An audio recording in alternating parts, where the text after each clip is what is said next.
Omlongo, thank you so much for getting time to speak to us. I know I've got you midway as you are going to court.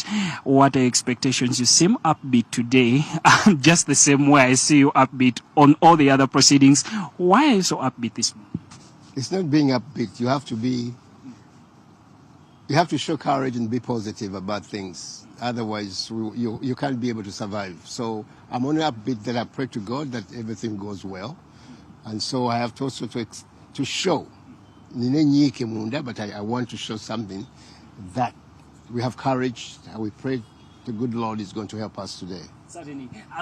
Let's just imagine, because dreams are free, right? So let's imagine he gets the temporary freedom today. What is going to be your very first task, you along with the team at PFF, to ensure that he proceeds along with his political journey? Because I know he has really been a strong political activist, just like you are for many decades.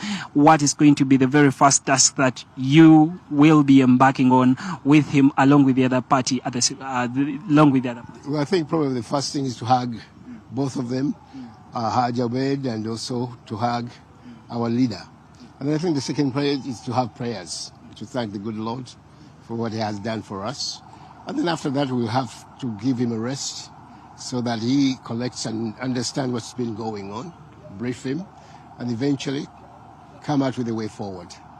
He's a man that usually wants to hit the ground running. Are you so sure he's the sort of person that is going to accept the bed rest, or is just going to come back on the trail just the same way as always? No, I didn't say bed rest. I said he ought to have some rest, to think and also to be briefed of what has been going outside since he's been inside.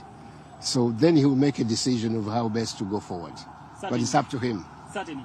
You have been with him for all this long, from the days of 2001, 2006, 2011, 2016. What seems different, and what sort of lessons should the Ugandan political class and the people that are really interested in the rule of law and democracy, what sort of lessons does this case carry forward for them, and is it any different from the ones that you've seen earlier?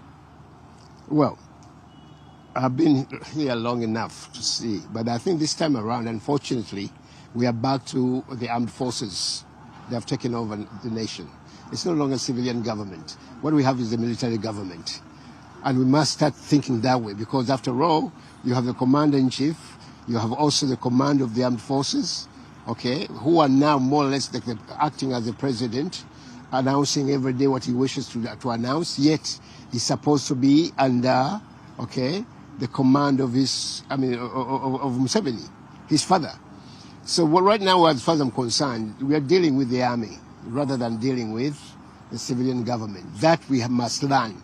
And to deal with the civilian government is different the way you deal with the armed forces. So this is how I'm seeing things have totally changed. We're back to Idi Amin days. Well, I would argue to the contrary, but because too young to argue. One would say at least there is a functional parliament, there is a judiciary. We are not being ruled by decree, playing the devil's advocate again. Well, you don't have to be ruled by decree because someone announces something. No, it's the action. You look at the action, how things are moving. And as far as I'm concerned, I see as the armed forces have crept in and have taken over all the institution of governments. And this is where we are at, and this is what we have to deal with. Unless you understand that, some of us may have to think deep about this, but for me, what I have to do is think.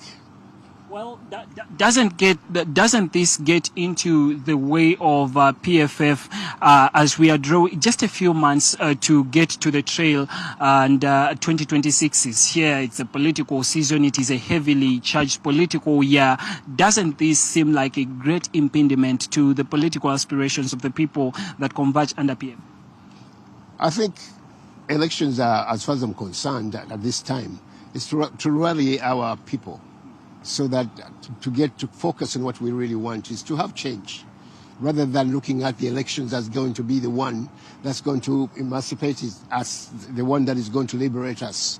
Elections won't make any difference, but it allows us to mobilize and to be able to reach the corners of this country and let people know what we really need to do. We need to have a change, not simply to go and exercise of elections and we start thinking that we're going to have any change. It's going to be status quo as it is now.